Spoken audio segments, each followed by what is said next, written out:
Kam yeyman lekin semiraveraman deydiganlar yaqinroq kelinglar. Agarda sizda kortizol baland bo'lsa, jinsiy gormonlar normada bo'lsa, sizda son va dumba sohasi semirish bo'ladi. Agarda sizda ham jinsiy gormon past, ham kortizol baland bo'ladigan bo'lsa, sizning ichki organlaringiz atrofida, jigarlarda va qorin sohasida yog' yig'iladi. Keling shuni tushuntirib o'tay. Sizda kortizol baland, uyqusizlik bor. Buning natijasida insulin rezistent bo'ladi. Bu nima? Insulin ishlab chiqarilaveradi, lekin uglevodni, ya'ni glyukozani tanimaydi. Jigarga insulin kelsagina glyukozani parchalay boshlaydi yoki metabolizmga oladi. Lekin siz sezuvchanlikni yo'qotdingiz, kortizol baland. Bunda nima bo'ladi? Bunda jigar insulin balandligini hisobiga glyukoza kelmayotgani hisobi, chunki insulin o'zi keladi-da, glyukozasiz keladi. Lekin kelaveryapti. Bu nima deydi? Qonda uglevod ko'payib ketibdi, ko'p ovqat yeyilibdi-da, zaxiraga olina deydi. Jigarda yog' bosadi, qorinda yog' bosadi va bu davom etaveradi. Siz o'shani hisobiga kortizol pasaytirmas ekansiz, yog' yig'ilaveradi. Ikkinchisi, jinsiy testosteron. Erkaklarda testosteron qancha yuqori bo'lsa, testosteronning vazifasi lipolitik va gidrolitik, ya'ni yog'da eruvchan, suvda eruvchan narsalarni tezroq hazm qildirgisi keladi. Bu qanaqadir gormon desangiz, navqironlik, shijoat gormoni. Qancha insonda estrogen va testosteron yetarli bo'lsa, ya'ni ayollarda estrogen, erkaklarda testosteron baland bo'lsa, shuncha u inson navqiron bo'ladi, yog'lar erish tezlashadi.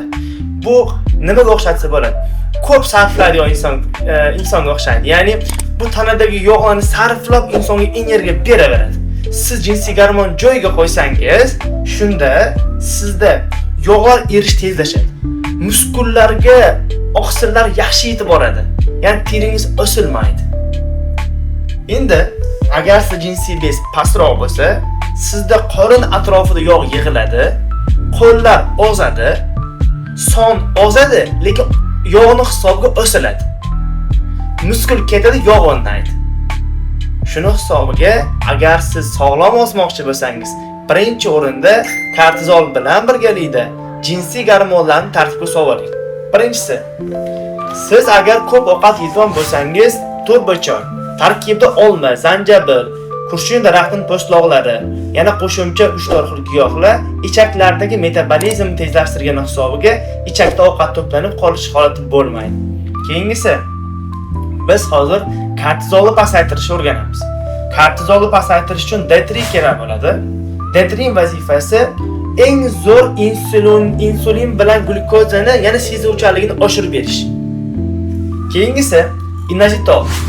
Bu ham insulin bilan glyukozning sezuvchanligini oshiradi va jinsiy bezlarning faoliyatini oshiradi. Erkaklarda testosteron, ayollarda estrogen. Magniy. Asabni joyiga qo'ymas ekanmiz, hech qanday kortizol joyiga tusha olmaydi. Endi bu erkaklar uchun, ya'ni bu umumiy jins tanlamaydi. Unisex deydi. Endi mana bunda esa agar erkaklarga testosteronni baland qilsak, quvvat yanada oshadi va yog'lar ketadi. Shuni hisobiga testosteronni baland insonlar, misol uchun mana pressini ko'rsatadigan insonlar bor-ku, ana shularni yog' erishi tez bo'ladi. Jinsiy sohamiz joyiga solamiz, yog'lar erish tezlashadi, yog' ketadi. Endi ayollarda nima qilamiz? Ayollarda muammolar bor. Bularni hayz sikli buzilgan. Ya'ni hayz siklida kistalar bo'ladi. Folikola yorilmayotgan. Folikolar ichida estrogen bor. Folikola yorilgandan sari tanacha estrogen sintezlaydi. O'shalar ishlamayapti. Estrogen past. Keyingisi klimaks. Klimaksda endi folikola yorilmaydi, folikola yetilmaydi, endi to'xtaydi. Bularga estrogen kerak tashqaridan. Yod tanqisligi. Bizda mana bu yerda yod tanqisligi dengiz mahsulotlari yog'ligi hisobiga ichamiz. Tuxumdon va bachadon amputatsiya. Hozirgi kunda ayollarda bachadon bilan tuxumdon olib tashlash juda ham ko'paymoqda. Buning natijasida ham semirasiz. Tug'ruqdan keyin prolaktin, sut bezlari, sut gormoni ko'paygan sari estrogen pasayadi. Shuni ham hisobiga inson semiradi. Yechim nima? Yechim. Biz Klimaks ayolga xronolog beramiz. Turbo choy beramiz, D-trin beramiz, inositolni beramiz, magniyni beramiz. Kortizol tushdi, insulin sezuvchanligi yaxshi, vazn tashlamoqchi, lekin qotib qolgan. Ana shularga xronologni bersak, estrogen oshadi, estrogenning o'zi yog'larni eritib tashlaydi. Endi yoshroq qizlarga nima beramiz? Ya'ni hayz sikli bor. Bularga mana shu inositolni o'zi bo'lmish diki yams degan maqsadimiz bor. Unda hayzning birinchi siklida fitoestrogen bo'lib estrogenni ko'tarib beradi. Ikkinchi siklda follikulni yoradigan progesteronni ko'tarib beradi.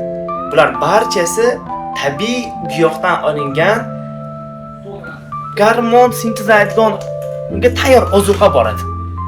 Bu shunday boradida ikkinchi etapi shu gormonga aylanadi. Bular gormon emas. Biz ishimizni buzmaydi. Endi batafsil ma'lumot olish xohlasanglar, to'g'ri ozishni xohlasanglar, 2015-yildan beri ishlayman. Bu sohada juda ham ko'p ozgan insonlarga sababchi bo'lindi. Batafsil ma'lumot uchun telefon qilinglar, maslahatlarimizni beramiz, sog'lom ozasizlar. Bu mahsulotlar Rossiyada ishlab chiqariladi. 96-yildan beri 65 davlatda bor va sizlarga bu bezarar. Halol sertifikati, xalqaro standartli sertifikatlari bor. Barchangiz uchun e'tibor uchun rahmat.